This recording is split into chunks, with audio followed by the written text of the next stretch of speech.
Hello once again. Business Live is brought to you by EcoBank, the Pan-African Bank. In our first story tonight, the UK government says it has no intention of tightening rules covering loan disbursement to Ghana. It follows fears that aid to the country could suffer as a result of the rising perception of corruption in the country. These concerns have been heightened by the recent expose by investigative journalist Anas Arimaya Anas, which connected some senior government officials to serious corruption in football administration. But the British High Commissioner to Ghana, Ian Walker, tells Joy Business at the press launch of Guba Awards that a lot has to be done to expose these corrupt officials. There have been some agitations with regards to Anas's expose among other corruption cases, which could have a negative impact on foreign direct investment. But the British High Commission has allayed fears such cases would affect foreign inflows. Look, I think we must never be one-dimensional about things. I must think we must never think that because of corruption everything's a disaster. We must also never think that because things are great, they're they're absolutely fantastic. What we've got to be is real and realistic, and realistic in our exchanges. And I think that I know the UK thinks incredibly highly of Ghana. It thinks of Ghana as a great destination to do business, and it will think that even more if it grips some of the challenges of corruption that are not unique to Ghana. But I think on the back of what we've seen in the last few days, I think a sense of gripping that is exactly the kind of thing that gives investors confidence. His Excellency Ian Walker spoke to Joy Business on the sidelines of a press launch of Guba Awards, an award scheme which seeks to promote closer economic, cultural and social links between Ghana and the United Kingdom. Chief Executive of Guba, Denta Moabin, tells Joy Business her outfit seeks to encourage diasporans to invest in the country. We want to put a spotlight on them so that they encourage the others that actually, hey, my sister is doing something here, let me also do something. We have categories like Ifi. Ifi is looking at Ghanaians who used to live in the UK and have decided to come back and set up their business. It encourages those outside that actually you can come back and make it. Because sometimes there's a fear that actually nothing works in Ghana, you can't do this. But can you imagine, we have Asians here, we have Chinese people here, we have Brazilians here. So why can't Ghanaians in the UK and around the world come back and set up their businesses? And so it's really important that we highlight some of these things and encourage ourselves. The award ceremony will be held at the Intercontinental Hotel in London on the 14th of July this year. Bismarck Awuses reports for Joy Business. Former Chief Executive of the Ghana National Petroleum Corporation, Alex Mode, is charging government to do better analysis on the petroleum downstream sector before beginning the establishment of a new refinery in the country. According to him, the decision to establish a new refinery has both negative and positive implications, which government should consider critically before making the final decision. Mr. Mode made the call when commenting on the subject to refine or not in West Africa at the closing panel for the Ghana International Petroleum Conference in Accra. Whether it is prepared to run the refinery in an efficient manner or run it in the manner it has been run in the last 15, 20 years on a party, stop, go way. And if it is prepared to run it efficiently, it needs to do the right thing. It needs to bring in the right process engineers to validate what the Tamale refinery engineers are saying. Once the shareholder is sure that he can upgrade the refinery or he can fix the refinery, he needs to know how much he is going to spend. Once he knows how much he is going to spend, he now has to decide how he is going to raise that money. Are you going to raise, and because the shareholder is currently the government, the only way they can raise money is from taxes. So are you going to use your tax revenue to fix the Tamale refinery, or are you going to ask the Tamale refinery to go on its own as a limited liability company that it is to the market to raise money, which has proven quite difficult, or you're going to ask for new investors or new money to come into a Tamale refinery? You could do that by issuing an IPO like MTN is doing, and everybody is in a frenzy to buy MTN. I don't know whether people have been in a frenzy to buy a Tamale refinery IPO. But you can raise money through an IPO, or you can bring in a strategic investor. Now, that word strategic investor, we need to look at it very carefully. It means somebody is going to bring in money, help you rehabilitate your existing asset. He's going to take a share in that asset, and he's going to take control of that asset. Now, I'm not the shareholder. We all are the shareholder, actually. Now, fisher folk at Jamestown in Accra returned from sea with not just fish but tons of plastic waste. Joy Business's Sandra Fenu spent World Oceans Day with the fisher folk and reports on the high deposit of toxic products in the Gulf of Guinea.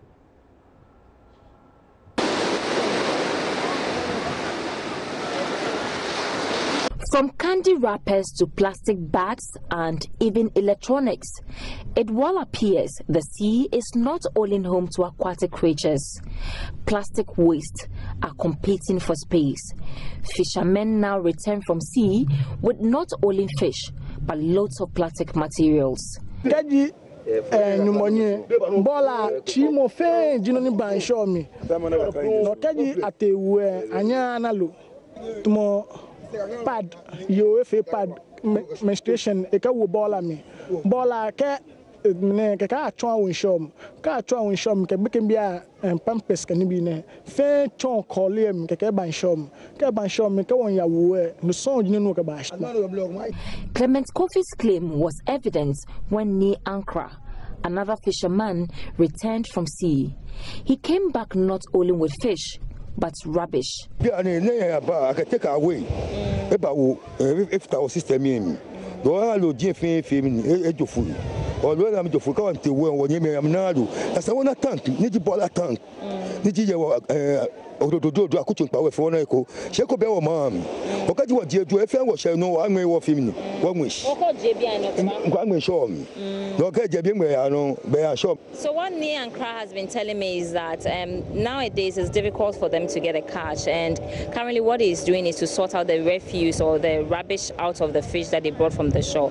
And what he's saying is that at the shore here they don't have dustbins or waste containers, so apart from the fact that people go dumping plastic waste into the sea, when they come back and then sort out this refuse from the sea, they don't have waste bins, so what they do is to leave it back here on the ground and then it's washed back into the sea. So it's a difficult site. I see things running from toffee wrappers, and then the most worrying one is sanitary pad wrappers, are some of the things that you can find in the sea mixed up with our fish. That's how dangerous the situation is.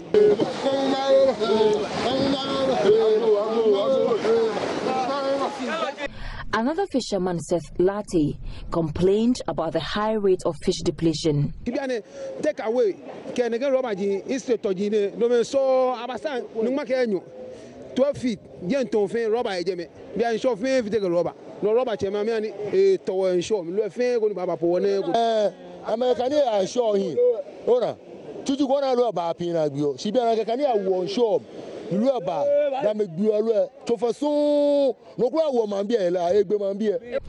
This situation has affected the cost of fish on the market.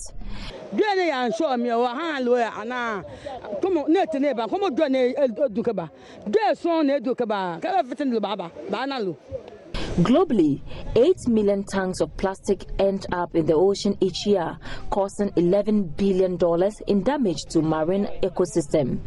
Ghana has a deficit of over 60% production, importing over 600,000 metric tons of fish, as it produces less than 400,000 metric tons.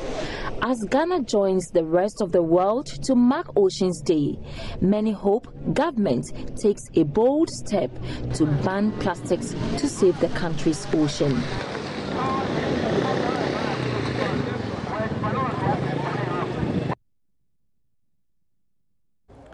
Well, Sandra Fenu's report there. She's back from the field and joins me in the studio. Quite worrying sight there. Tell me more about what you saw, Sandra. Heartbreaking, Daryl, and we were at Choko today, Jamestown, sorry, and to see the operations, what's going on there, and as you can see, what you saw in the pictures is basically the situation on the ground. And the fisher folks and then the fishmongers have been telling me that nowadays they've been having low catch, not because of, okay, we have issues of climate change as well, but now it's mainly because of plastic waste in the ocean. So they go fishing and what they come back with is plastic waste. So they get low catch now and come back with half fish, maybe half, Okay, we'll come back to this, my conversation with Sandra, but we just want to bring in this story while we fix some issues. Fish farmers in Ghana are resorting to knowledge sharing and transfer to enhance production for survival of their business. It is a way to address gaps in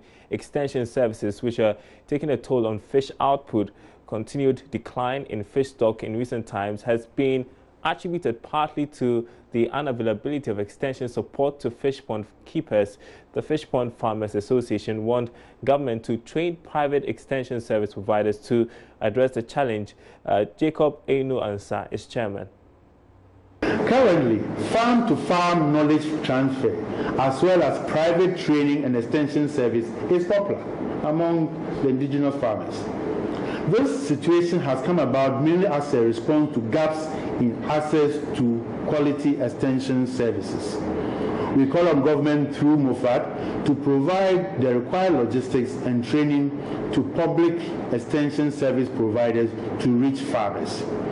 We also wish to appeal to MOFAD to strongly consider training of private extension service providers to complement the efforts of the government personnel. This will greatly raise skills to farmers in all corners of the country. There is, however, the need for standardized training and practice to ensure quality of delivery. Meanwhile, the association is worried fish farmers are becoming weary of soft business skills that impede their growth. Mr. Enu Ansah says collaboration with research institutions is critical to address the challenge. We further call for more attention towards the business management component of fish farming. There is ample evidence of abandoned fish farming enterprises, be they cages or ponds in the country.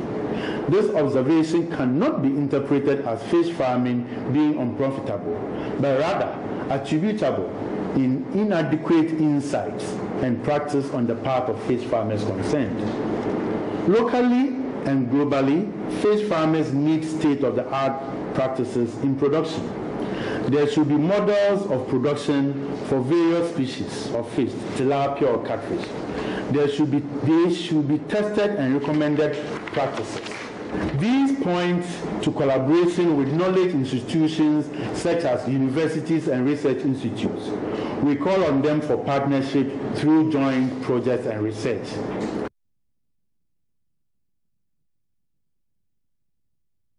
All right, so still on the subject of fish, back to my conversation with Sandra Penu. So we're talking about what you saw at Jamestown, the fact that there was so much plastic in the water and even the fish harvested. Tell me about it. Yes, Daryl, worrying situation. We're talking about World Oceans Day, and it's worrying what we saw today at Jamestown. And the fisher folks have been complaining to me about the depleting stock that they bring from shore, and that is because so much plastic is deposited in the sea. Where's the plastic coming from? Well, we need to change our attitude. You know, at the shore, one of the fishermen was telling me that what they do is that they don't have waste bins at the shore. So even when they go fishing and they come back with this plastic waste, I mean, it's just common sense anyway, but that is not the situation. Sure. And so when they pick those plastic and then the rubbish from the fish that they brought with waste, it's deposited back right there and it goes back into the sea. We've seen people, our gutters are choked, and so whenever it rains, the situation is worse. And so the rains are in now, and then they are paying for it because all the plastic waste that we see in our gutters go back into the Korle Lagoon and then straight into the sea. So it's affecting the fish stock. It's affecting what we are getting from shore. As you've been reporting, about 60% of the fish we eat is imported. And exactly. That means we're just producing about 40% of it. 40%, and that is even under threat. Yeah, and that is even under threat. And it's affecting the cost of fish on the market as well. You've been interacting with the traders. What do they tell you? Yes, I saw the frustration written on the faces of some of the traders. The women kept bargaining for the fishes that came from sea, and they couldn't buy because of the cost. And they're also saying that because we waste fuel going onto the sea and then the ocean, we come back with less stock. We need to make some money and pay for our premix fuel. So it's affecting the cost, and the women come to the shore and they're unable to. I even saw a woman who was almost fighting a lady because she was kept bargaining, but the woman said, if you're touching my fish and you not buy, just go away. And that is the situation. It's all because of the issue of plastic waste being deposited into the sea, affecting the work of the fisher folks. And here we are talking about World Oceans Day, but what can we do? As we talk about this, we're also looking at solutions. And the worrying part, as you mentioned, is that even when the fish is harvested and the waste is sorted out, it still goes back into the sea because the fishermen don't have a place to, sort of dump the waste. They told me that they've been trying to get the assembly to provide them with waste bins at the shore, but that has not been done yet. So assistant, and for me, Daryl, I think it's sad that some of the things that we saw, one of the SOTs, the sound that we heard was about baby diapers and sanitary I saw the look on your face. I mean, it's sad. It also brings to question what has been done. There's been talk about the ban on plastics, and we've not heard anything from there. We hope that this hopefully would trigger some sort of and response. all these things are toxic, and we eat this fish. All right. So, I mean, it's all our responsibility as Ghanaians and then as human beings as well, and to make sure that we are a bit aware about the environment and stop dumping in gutters. If you leave Sandra, she's going to go on and on because she's really passionate about this. Thank you very much indeed, Sandra Afenu, with giving us some perspective to her report. Moving on, government through the Energy Ministry is embarking on a 10-year project to establish a $1 billion petroleum hub. The hub, when completed in 10 years' time, is expected to see Ghana become one of the leading exporters of refined crude in Africa. This was made known at the second edition of the Ghana International Petroleum Conference, which ended in Accra today. Energy expert Ishmael Ejekumhene highlighted the decision when he spoke earlier on the marketplace. I think it's part of the strategic direction the Minister's administration wants the oil and gas sector to say that we don't want to just be involved in the upstream where we keep producing crude oil and selling them in Rotterdam or somewhere in Dubai. That we want to strategically position ourselves, mainly with the way I hear the policy as it's being talked about is at the downstream, where we're going to target not just the Ghana market, but the sub-regional market, and make sure that everything petroleum, everything refinery they are looking at coming to Ghana. So it's positioning ourselves in such a way that we have the capacity to deal with the West African market. That's how I see this whole policy. Well, I think that's the question that we all know, that even though Nigeria is very richly endowed with petroleum and the hydrocarbons, they still do have shortage. My only other concern, though, would be the fact that Dangote is planning to have a very big refinery. If that then happens, then we really don't have any competitive advantage. I think we were trying to capitalize on the situation as it is now. But if that changes going into the future, and they've given themselves 10 years, then it might not make economic sense to attempt to become a petroleum hub in West Africa if Dangote actually goes ahead. Because Nigeria, in the sub-region, they are the biggest market, and we know they are so struggling with imported crude petroleum products.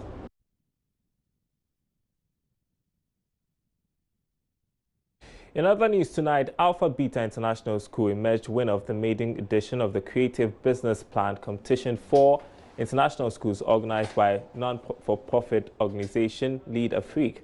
The competition was designed to build the capacity of pupils at the basic school level to be able to hatch business ideas, identify problems, and offer appropriate solutions to such problems. Founder of Lead Afrique, Mike Ohenefa, was upbeat that reorienting children to see opportunities in the midst of problems will help create enormous wealth in future. Today's educational curricula are predominantly academic, based with little emphasis on practical hands-on training, especially at the basic levels. This is a gap Lead Afrique, a non-governmental organization, wants to fill. The Creative Business Plan competition was organized to help the young participants selected from some international schools in Accra develop business ideas with the help of selected coaches. After a period of capacity building, 9 makeshift companies from 4 schools turned up to pitch the business plans for the final day.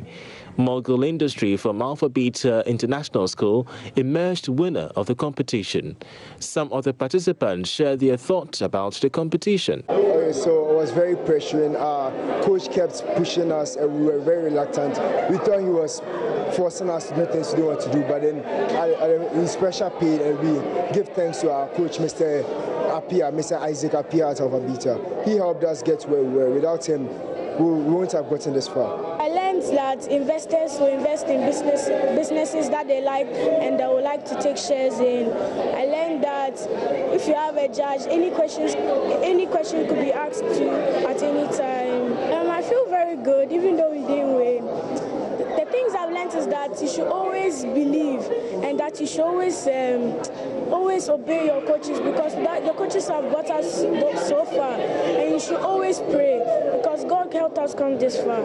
Coaches were distinguished entrepreneurs who were tasked to take the children through the process of developing and nurturing businesses. Koshi Dasegla is one of the coaches. They came with very intelligent ideas, but quite wild ideas, and the patience to actually channel their thinking into what is expected in the business area, in the business world. Also helping them to practically understand what it takes to convert an idea into a business. You understand? And walking them step by step through the process, what people look at. You understand? There are different stakeholders in businesses. Let them appreciate and even know how they also, what their activities impact on people's businesses. So then they started picking up things that normally they would have taken for granted. And once you started painting the picture for them on how businesses are run, they quickly formed a fell in line. Mike Ohenefa is founder of Lead Afrique. We have realized that a lot of Ghana's education is focused on more academics. But we know that what the children of today... Interesting stuff there. Let's conclude tonight with our interview of the day. Some women entrepreneurs have had their businesses scaled up by the help of the recently launched She Trades Commonwealth Ghana. This is an international initiative which provides market access training to female entrepreneurs to help increase their business potential. Speaking to Joy Business, a beneficiary of the training and chief executive of a textile and apparel company, Aphrodisiac Worldwide, says her sales have increased by 50% through the training program. It's been amazing. I think the key area where it's beneficial with us has been access to market. We were a small enterprise. We are now a medium to growing to large enterprise. So I think access to market would be the #1 component that they've been able to give us to scale up our business, and access to information, trade resources, information on trade opportunities such as AGOA, EPA, initiatives that allow us to export our products duty-free into the U.S. and European market. And these are bits of information that we didn't have before She Trades. So in terms of numbers or figures, how much have you gained in this She Trades collaboration? Our business in terms of sales has increased at least 50%. At least 50% because of the access to market that She Trades has provided. I mean, we went from having smaller orders to large, dealing with large companies in Canada, in the EU, in France, Germany, Spain. So definitely 50% of our business is because of She Trades.